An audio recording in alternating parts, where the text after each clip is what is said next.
Everybody wants a happy life. Everyone's searching for what will make them happy.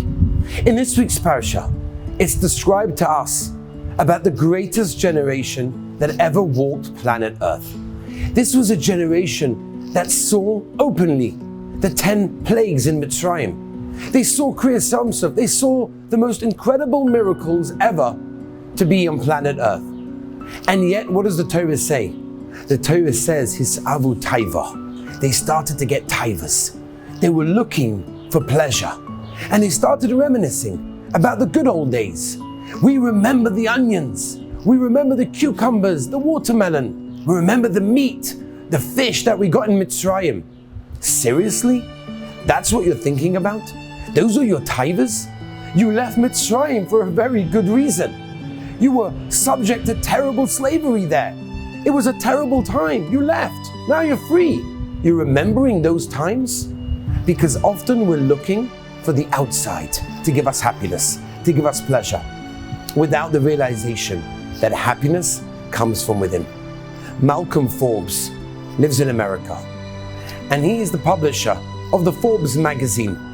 And he decided to make a birthday party like none other, a 70th birthday party, that he was going to fly all his friends and family to Mexico on an island in order to try and make a birthday party. The estimated price of this party was about $2 million.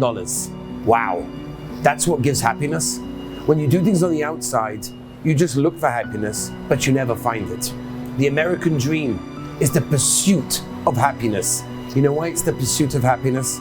Because you keep pursuing it, but we never find it. We never get it. We have to realize that happiness comes from within. And that's what the Torah over here is telling us. And that's why this generation in this Parsha, this week, Parshas Baahalosacha, suffered so much because of their taivas, in which they eventually died from. Because all they wanted to look for was happiness on the outside, without the realization that happiness comes from within. When we look at the gifts that we're given, when we look at the opportunities we have today, and the day that we live, therefore we start to get happy. We start to realize the opportunities that we have, instead of looking on the outside, externally, to see what will give us happiness. Have a wonderful Shabbos.